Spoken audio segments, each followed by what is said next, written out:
Hello बच्चों, चलिए प्रश्न को पढ़ते हैं। एक्स वाई तल में गति कर रहे एक कण का विस्थापन है सदिश आर बराबर i cap plus 2j cap a cos omega t. तो कण की गति है।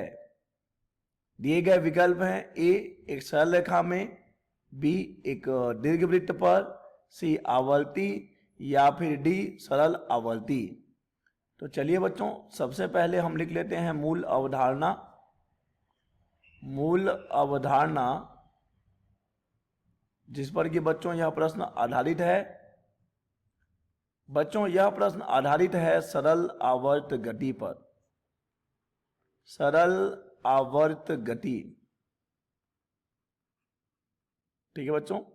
सरल आवर्त गति का समीकरण होता है x बराबर a साइन ओमेगा टी, या फिर आप x बराबर a कॉस ओमेगा टी भी लिख सकते हैं बच्चों।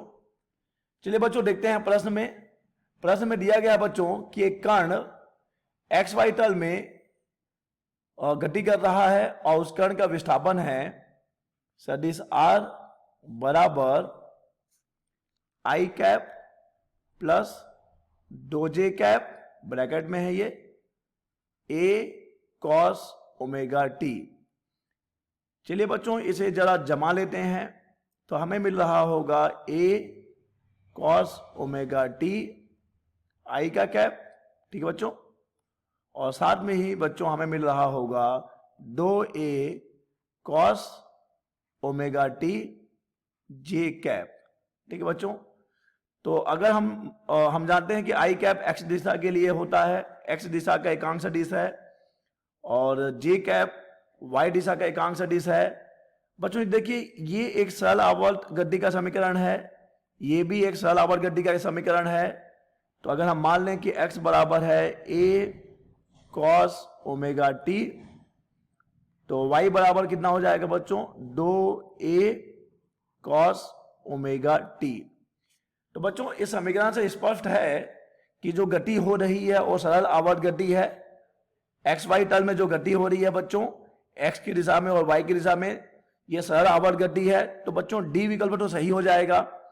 और बच्चों हम ये भी जानते हैं कि एक सरल आवर्त गति आवर्ती गति होती है। बच्चों यह आवश्यक नहीं है कि आवर्ती गति सरल आवर्त गति हो, परंतु अगर सरल आवर्त गति है तो वह आवर्ती गति तो होती ही है, ठीक है बच्चों। तो यहां से सी और डी विकल्प तो हमारे सही है। आगे देखते हैं बच्चों और इस प्रश्न में क्या संभावनाएं हैं, क्या कोई और भी विकल्प सही हो सकता है। बच्चों यहां पर x और y है हमारे पास। चलिए हम इसे नाम देते हैं समीकरण 1, इसे नाम देते हैं समीकरण नंबर 2। हम बच्चों समीकरण 2 को समीकरण 1 से भाग दे देंगे, समीकरण 2 को समीकरण 1 से भाग दे देते हैं बच्चों। समीकरण 2 को समीकरण 1 से भाग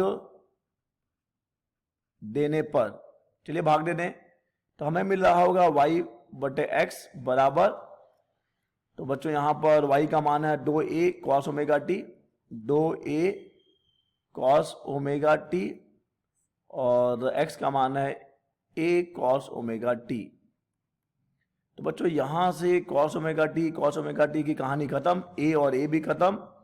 तो यहां से हमें मिल जाएगा y बटे x बराबर 2, यानी कि हमें मिल रहा है y बराबर 2x।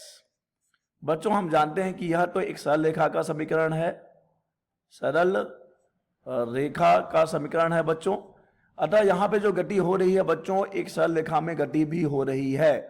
एक सरल रेखा में गति है तो हमारा ए विकल्प भी सही है, आवर्ती गति भी है और सरल आवर्त गति भी है। तो बच्चों इस प्रश्न के सही विकल्प हो जाएंगे ए भी सही है, सी भी सही है और डी भी सही है। आशा करते हैं बच्चों आपको यह प्रश्न समझ आया होगा। धन्यवाद।